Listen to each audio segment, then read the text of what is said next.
mawantiere ni nikech nocho wach no county kapaka bi nonego beno bedo gi twak magala moro neno ka gima en venueless kendo en faceless kendo en issueless koso issueless dong jenzio se biro gi issueless faceless koro gimbe gi take two. Okay, senior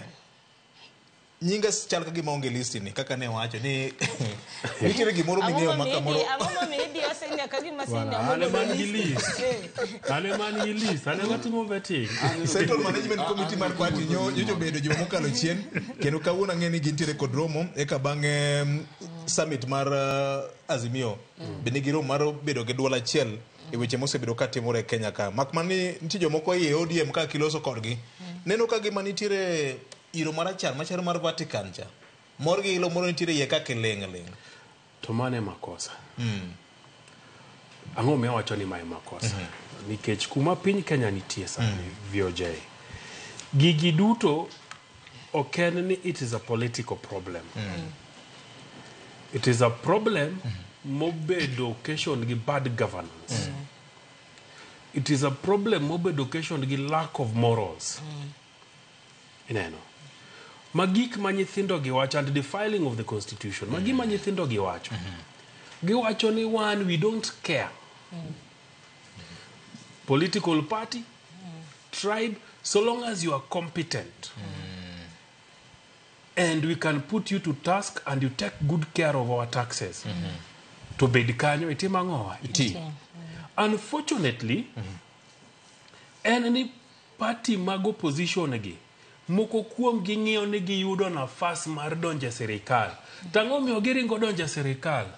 ura sirkal negi mo sirkal dhiang' ma iye lach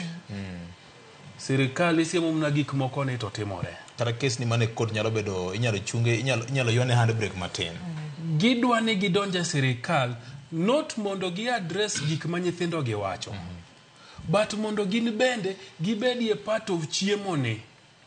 en rieko mane magin go manyien mane pok giketo ga sirkal to jogi osetie sirkal mo kuomgi to kata kiwe rieko en paro mane manyien magido kelo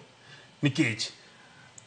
kuma nitie gi chunya kaseneno ka gik moko timore ng'eny jok ma ODM kata Jo-Azimio dwa dhi tero ni mondo bedie government of national unity ne kata broad based ne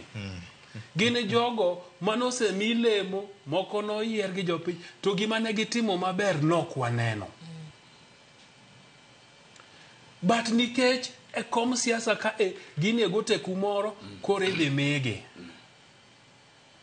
to tich magidhi tiyo ne jopiny to onge survival mar president en survival emomiyo an kuma ntie ni William Ruto aber togo chape gaset to koni an gi cabinet positions 15 ka in ja Kenya mane gi lony mararie moromo urubarupi olok